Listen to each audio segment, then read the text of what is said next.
on se retrouve aujourd'hui pour une vidéo un peu particulière. Nous allons parler et faire le point sur, vous n'arrivez pas à le lire mais c'est écrit pile à lire, sur mon cahier de pile à lire, donc en fait sur de manière générale ma pile à lire que je tiens ici. Oui, là c'était parce qu'il y avait un gros truc dégoûtant. Voilà, donc ça c'est ma pile à lire. J'ai déjà préparé 2024 parce que j'avais très envie de choisir la couleur pour 2024. Soit, donc on va pas parler de tout parce que dans les plus récents, forcément il y en a plein que j'ai pas lu. On va parler de mes reliques, donc mes reliques, des très très vieilles reliques qui sont là depuis très longtemps, mais principalement des livres que j'ai achetés fin 2022 et avant mars 2023. Et on va remonter, je pense, jusqu'à juin. Voilà, on va remonter jusqu'à juin. Je pense qu'on a de quoi faire, mais vous allez voir que je m'en suis pas si mal sortie. Donc bref, c'est parti, on y va. Donc, dans mes lectures qui datent de fin 2022 et début 2023, avant mars, donc avant que je commence à noter les livres quand je les reçois, quand je les achète au fur et à mesure pour avoir la date d'entrée dans ma palle, du coup j'ai tout écrit à l'arrache parce que je me souvenais plus forcément de quand je les avais eus. Mais ça n'est pas très grave.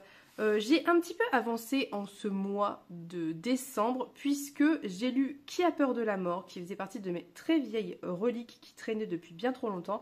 J'ai lu La parabole des talents que j'avais acheté en janvier de l'année dernière et ça c'est très chouette. J'ai lu Pachinko que m'avait offert Marion à mon anniversaire en janvier dernier.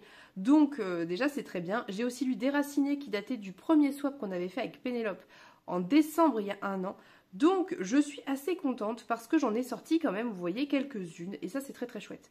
Par contre, il me reste toujours une plâtrée, on va pas se mentir, j'ai toujours Le Temps des sorcières qui doit être lu avec Pénélope en lecture commune, je ne sais pas quand mais j'aimerais bien qu'on le lise dans pas trop longtemps parce que je pense que je l'ai depuis octobre. C'est mon amoureux qui me l'avait offert. Ah non, il me l'avait peut-être offert à mon anniversaire l'année dernière, ça doit être ça je crois. J'ai Le Dieu dans l'ombre, pareil, que j'avais acheté dans la box ActuSF quand elle est sortie, donc ça devait être en novembre de l'année dernière. J'ai De sang et de rage de Tommy Adeyemi que j'aimerais beaucoup lire aussi. J'ai Rebecca qui lui est là depuis encore plus longtemps, que je dois lire en lecture commune avec The Riddler. Liavec qui est en cours de lecture, donc peut-être qu'on va pouvoir surligner celui-ci, ça serait chouette. J'ai Les habitants du mirage que j'ai mis dans ma palle ultime, donc que peut-être qui sera tiré avant la fin du challenge, j'aimerais bien. Que mon frère m'a offert, en plus il est très très très très beau ce livre, j'ai très envie de le lire. J'ai toujours La Voix des oracles, tome 1 et 2 d'Estelle Faye, j'ai mis le tome 1 aussi dans ma palle, donc il fait partie des livres que potentiellement je peux piocher avant la fin de l'année. J'ai Le secret du mari qui traîne aussi, le golem et le djinn pareil, je les ai mis dans ma palle, donc je vous remets la palle en barre d'infos, j'ai pas pu tout mettre, hein, voilà, mais je les ai mis dans ma palle ceux-là, donc je vous remets si ça vous intéresse ma palle en barre d'infos, vous verrez quelles reliques j'ai choisi de sélectionner pour ce challenge. En fait pas des lectures communes puisque les premiers que je vous ai présentés c'était des lectures communes, donc je ne peux pas imposer la lecture, il faut qu'on se mette d'accord bien évidemment, donc je ne les ai pas mis, mais en tout cas les autres qui ne sont pas des lectures communes sont dans ma palle, j'aimerais bien les sortir rapidement. J'ai aussi mis 1Q84 et Betty dans cette palle qui traîne toujours. J'ai Aurélien d'Aragon que j'ai très envie de lire depuis des années, lui pour le coup il date d'il y a au moins, ça doit faire au moins 5 ans je pense que je l'ai dans ma palle. J'ai Sorcière de Mona Chollet que je suis en train de lire actuellement, donc vous voyez que finalement j'ai fait péter de la relique ce mois-ci, c'est très cool. J'ai Le Faiseur de rêves de Lenny Taylor que j'ai très envie de lire aussi, que j'ai emprunté à ma mère. L'Ours et la Renarde de R11 d'or, toujours qui traîne dans ma palle, je ne sais pas pourquoi. En plus il est là, regardez, il est très très joli, hein, mais je ne sais pas pourquoi je le sors pas. J'ai Le nom de la rose, ça c'est pas dans mes priorités parce qu'en plus j'en ai reparlé récemment, je l'ai aussi mis dans ma palle d'ailleurs, et on m'a dit qu'il y avait des pages entières en latin ou des phrases entières en latin, pas traduites, donc je sens que je vais m'amuser parce que je ne suis pas une latiniste accomplie concrètement. Les flammes de la nuit pareil, qui est dans ma palle que j'ai très envie de lire. J'ai La fileuse d'argent de Naomi Novik, et maintenant que j'ai lu Déraciné que j'ai bien aimé, j'ai très envie de lire La fileuse d'argent, qui est dans ma palle aussi depuis un certain temps, je ne sais plus quand je l'ai acheté, je crois que j'ai acheté au solde de janvier de l'année dernière, donc vraiment ça fait très longtemps qu'il est là. L'incivilité des fantômes, Marion a lu, qu'elle a beaucoup aimé, que j'ai très envie de lire, de Rivers Solomon, vraiment j'ai très envie de le sortir celui-ci, donc j'espère le sortir dans pas trop longtemps, mais lui je l'ai pas mis dans ma palle, je ne sais pas pourquoi, peut-être que je me suis dit qu'il me faisait suffisamment envie pour sortir spontanément de ma palle, sans passer par une palle de challenge, je ne sais pas, mais il faut que je le sorte, j'aimerais bien, je ne sais même plus de quoi ça parle. Si, ça parle d'une jeune femme, sûrement une jeune femme noire, parce que c'est souvent le cas chez Rivers Solomon, qui se bat pour survivre, et qu'elle va mener une rébellion dans un vaisseau spatial, qui emmène les derniers survivants de l'humanité vers un improbable Éden. vaisseau où les riches blancs ont réduit en esclavage les personnes de couleur. Donc oui, voilà, comme toujours, hyper engagé, hyper intéressant, Marion a adoré, donc j'ai vraiment très très envie de le lire. Je ne sais pas ce que je fais et pourquoi ça traîne. Du coup, j'ai aussi D'ombre et de vengeance, qui est le tome 2 de Sang et de rage de Tomie Adeyemi, pareil, qui doit être derrière moi, qui me fait très envie. J'ai le livre de Phoenix de Nnedi Okorafor qui, je crois, se passe dans le même univers que Qui a peur de la mort. Je ne sais pas si c'est avant ou après. Je ne sais plus. En tout cas, c'est le même univers. Donc j'aimerais bien le lire parce que du coup, on a lu Qui a peur de la mort avec Marion. Donc ça serait bien que je recolle et je remette les wagons dans le bon sens. Ça serait très chouette. D'autant qu'en plus, vraiment, je trouve que Nnedi Okorafor se lit très très bien. J'ai La main gauche de la nuit que j'ai mis dans ma palle, si je dis pas de bêtises. Ici, La main gauche de la nuit qui est d'entrée, une très jolie édition en plus, pareil que m'a offert mon amoureux. Donc ça, c'est pour mes reliques 2022-2023. Vous voyez que j'ai quand même bien avancé puisque juste ce mois-ci, j'en ai lu 1, 2, 3, 4. J'en ai lu 4 et j'en ai 2 en cours. Donc ça fait potentiellement 6 avant 2024, ce qui n'est pas si mal. Sincèrement, je suis relativement contente de moi, même si j'aimerais bien tous les lire. Voilà, c'est quand même un peu l'objectif. J'aurais bien aimé que cette page soit entièrement surlignée en rose pour symboliser le fait que je les ai lus en 2023. C'est mort, hein. Y en a qui vont sûrement être surlignés en jaune, donc couleur pour 2024, puisque j'ai choisi le jaune. Voilà, c'est totalement arbitraire, j'avais envie de mettre du jaune. Soit, nous allons passer au mois de mars. Au mois de mars, j'avais acheté 14 livres, en sachant que dans le lot, il y avait des cadeaux de la part de Pénélope, puisque c'était un mois de swap. J'en ai lu la plupart. Je sais plus, en fait, j'ai pas revérifié la dernière fois que je vous ai fait la vidéo, ce que j'avais lu ou pas. Toujours est-il que là, à l'heure actuelle, il ne me reste qu'un à lire. C'est celui-ci, c'est Pandore de Susan Stokes Chapman, qui me fait très envie. Je suis très curieuse de lire ce livre. Donc je ne sais pas trop, c'est une réécriture flamboyante du mythe de Pandore, c'est ce qui est écrit derrière. C'est publié chez Michel Lafon. En général, ce que propose Michel Lafon est plutôt sympa. Toujours est-il que ça se passe fin du 18e, début du 19e, et qu'on suit Pandora Blake, qui est une créatrice de joaillerie en devenir, qui vit avec son oncle Ezekia, qui est donc apparemment un très méchant tonton, et il y a une histoire de vase antique, enfin bon bref, ça a l'air très chouette. Voilà, sincèrement ça a l'air très chouette, ça m'inspire beaucoup, il est très beau, donc j'aimerais bien le sortir. Je crois que si je ne l'ai pas sorti, enfin c'est pas la seule raison, ça serait hypocrite de dire le contraire, mais c'est parce que je crois qu'on avait dit avec Pénélope que potentiellement on se le lirait en lecture commune un jour, et comme il n'était pas forcément dans mes priorités de lecture, bah, j'ai un peu laissé traîner, hein, voilà. Mais du coup, sur les 14 de mars, j'en ai lu 13, et ça c'est très chouette. En avril, j'ai acheté 21 livres, dont 4 cadeaux de mon frère et 4 SP.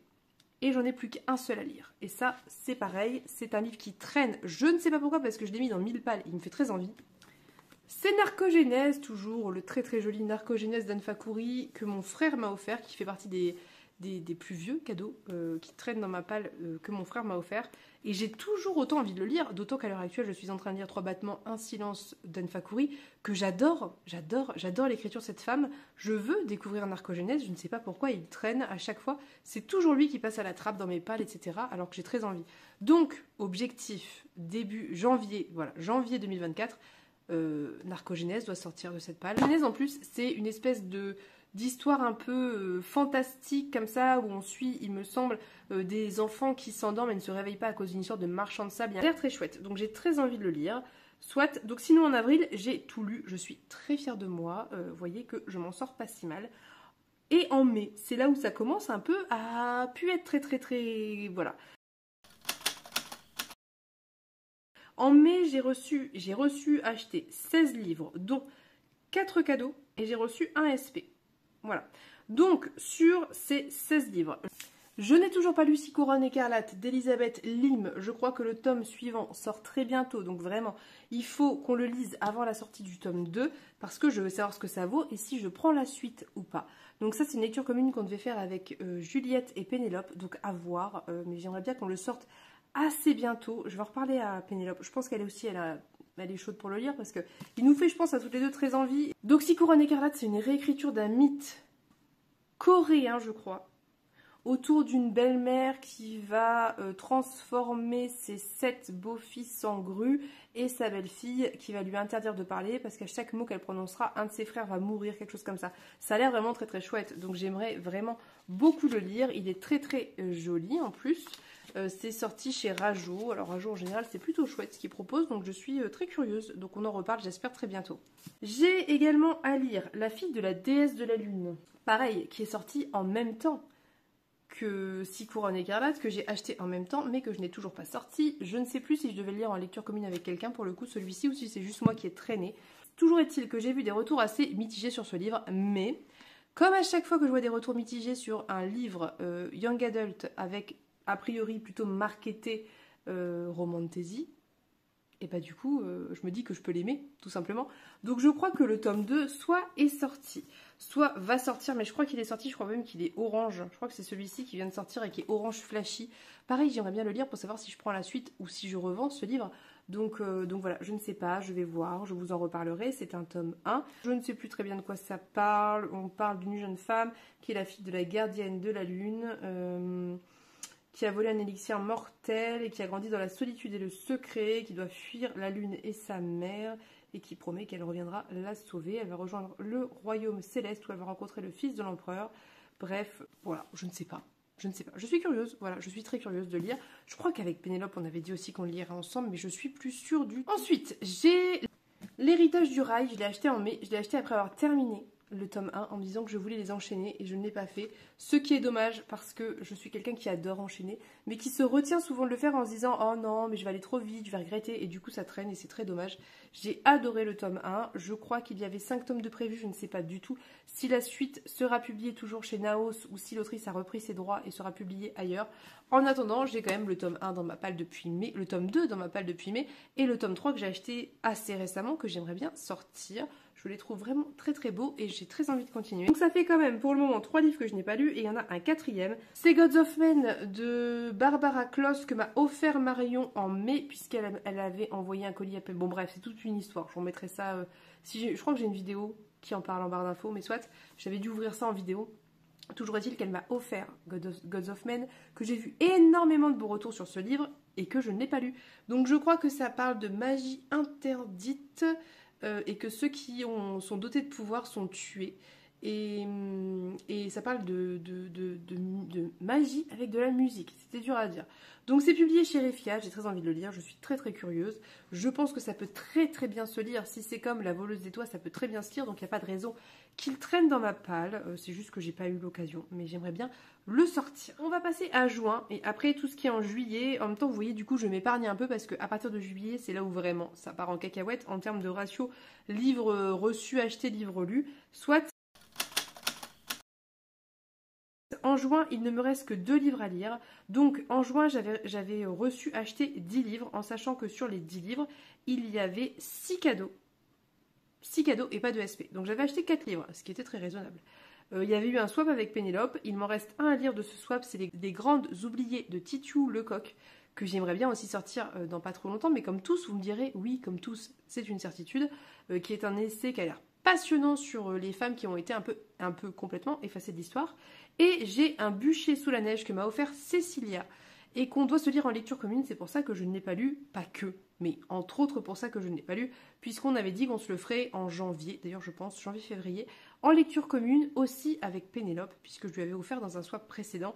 Et ça fait 1 an avec Pénélope qu'on veut se le lire. Et du coup là, comme Cécilia me l'a offert parce que moi je ne l'avais toujours pas, bah, l'occasion est arrivée. Donc je pense qu'il faut qu'on se mette d'accord sur ça et qu'on se le lise là bientôt, parce que je pense encore une fois qu'on est tout à fait dans l'ambiance hiver, froid, etc. Donc voilà, et c'est tout. Ce qui veut dire que finalement, comme vous pourrez le constater, alors je vous ai pas parlé de ces premiers livres ici parce que ce ne sont pas des lectures mais des relectures que j'ai quand même notées ici puisque je les ai achetés, réachetés en fait. C'est-à-dire que Roi du Monde, je les ai lus, pas tous d'ailleurs, c'est pas vrai, je vous mens, il y en a que j'ai pas lus, mais soit je les ai achetés en grand format, donc je les ai réécrits ici. Le Seigneur des Anneaux, pareil, je les ai achetés en jolie édition, donc je les ai réécrits, etc., etc. Donc voilà, mais je vous en ai pas parlé parce que ça reste quand même majoritairement des relectures et que de toute façon, tant que j'aurai pas relu au moins les premiers tomes de Roi du Monde, je ne vais pas continuer. Donc dans tous les cas, voilà. Il y a un livre que dont j'ai oublié de vous parler, c'est La chute d'Ilrien de Martha Wells que j'ai offert à Pénélope dans un swap. Et pareil, qu'on doit se lire en lecture commune et qui traîne aussi depuis un certain temps. Donc ça serait bien aussi que ça sorte parce que je suis très très très curieuse de lire du Martha Wells autre que dans Journal d'un Assassins. J'ai oublié de vous le dire, mais voilà. Bref, tout ça pour vous dire que ce point de pal de fin d'année 2023, dans l'ensemble, n'est pas trop mauvais. Tous les livres, enfin là, non pas tous, j'exagère, mais beaucoup des livres que j'ai achetés ont été lus soit le même mois, soit dans les quelques semaines, mois qui ont suivi. Donc je m'en sors pas si mal. À partir de juillet, ça part un petit peu en cacahuète, mais je vais vous montrer très rapidement, c'est ici juillet. Ça va quand même, c'est pas non plus la catastrophe totale, il y en a quand même pas mal de lus. Et août, ça va aussi, hein, août j'en ai lu pas mal aussi, mais après en fait c'est les VO aussi que je ne lis pas, mais qu'il faut que je lise, parce que si je les ai c'est pour les lire.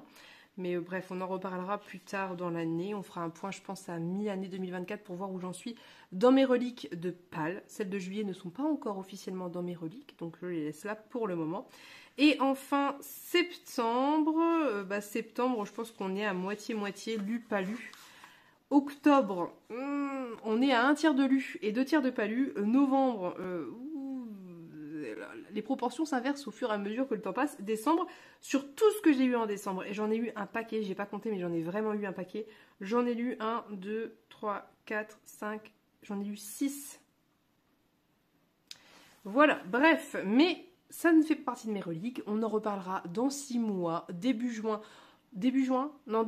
fin juin plutôt, on se fera un point sur comment j'avance les livres au fur et à mesure que je les reçois, que je les achète, etc. et où j'en suis dans mes lectures. Et puis de toute façon, là, on va rentrer dans la période des bilans de fin d'année et c'est très chouette, j'adore ça. Donc moi, je vais vous faire plein de bilans. On va rentrer dans la période que tout le monde aime, c'est-à-dire la période où on coche des cases, on dit j'ai réussi ça, ça je reporte, quels sont les objectifs. Enfin voilà, après, encore une fois, après je vous laisse, promis, les objectifs de début d'année, etc. Pour moi, ça n'est pas quelque chose de contraignant ou d'angoissant.